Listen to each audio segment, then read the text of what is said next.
வணக்கம், வாழ்க வளமுடன், வாழ்க வையகம். இன்றைக்கி நம்ம சிவகங்கை சேனலில் என்ன பார்க்க போகிறோன்னா, செட்டிநாடு குழிப்பணியாரம் தாங்க பார்க்க போகிறோம்.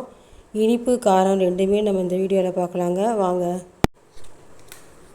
செட்டிநாடு பலகாரம் நாங்கள் பார்க்க போகிறோம். அதில் நம்ம குழிப்பணியாரத்துக்கு நம்ம 3 பங்கு புழுங்கரிசி, 1 பங்கு பச்சரிசி, 1 பங்கு உளுந்து தாங்க ஊற வச்சு 3 மணி நேரம் ஊற வச்சு நம்ம உளுந்தையும் அரிசியும் ஒன்றா போட்டு தாங்க ஆட்டியிருக்கோம். நான் 2 தடவை 2 கல்லாக போட்டு ஆட்டியிருக்கேன்.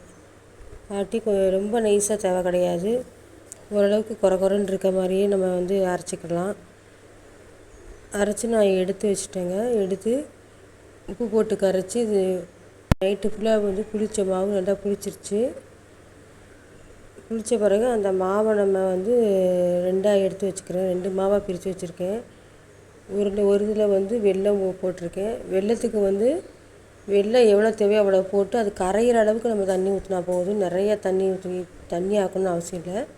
கரையிற அளவுக்கு தண்ணி ஊற்றி கொஞ்சம் கெட்டியாகவே நம்ம மாவோடு வச்சு கலக்கிக்கலாம். அப்போ தான் இனிப்பு பணியாரம் நம்மளுக்கு நல்லா வரும். தண்ணியாக கலக்கிட்டோம்னா வராது.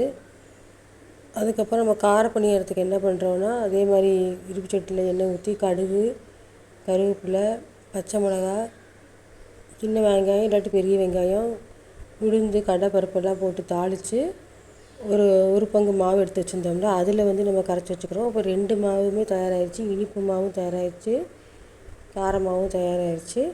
இப்போ நம்ம பணியாரம் ஊற்றலாங்க. பணியார சட்டி வச்சு அதில் ஃபுல்லாகவே நல்லா எண்ணெய் ஊற்றிட்டு, குக்கிங் ஆயில் எதுவாக இருந்தாலும் ஊற்றிடலாங்க. நம்ம இனிப்புக்கு நான் ஊற்றுறேன். இனிப்பு மாவில் ஊற்றிருக்கேன். இப்போ ஊற்றிட்டு கொஞ்சம் எண்ணெய் கொஞ்சம் தாராளமாக விட்டால் தான் கொஞ்சம் நல்லாயிருக்கும். விட்டு 2 பக்கமே நம்ம திருப்பி எடுத்துட்டோம்னா நம்மளோட இனிப்பு பணியாரம் ரெடி ஆயிருங்க. இனிப்பு பணியாரம் இப்போ ரெடி ஆயிடுச்சு. நான் இதுக்கு முன்னாடி கார பணியாரமும் ஊற்றிருக்கேன். இப்போ பார்த்திங்கன்னா இனிப்பு காரம் ரெண்டும் சட்னி குழிப்பணியாரம் ரெடி ஆயிடுச்சு. சர்வ் பண்ணலாம்.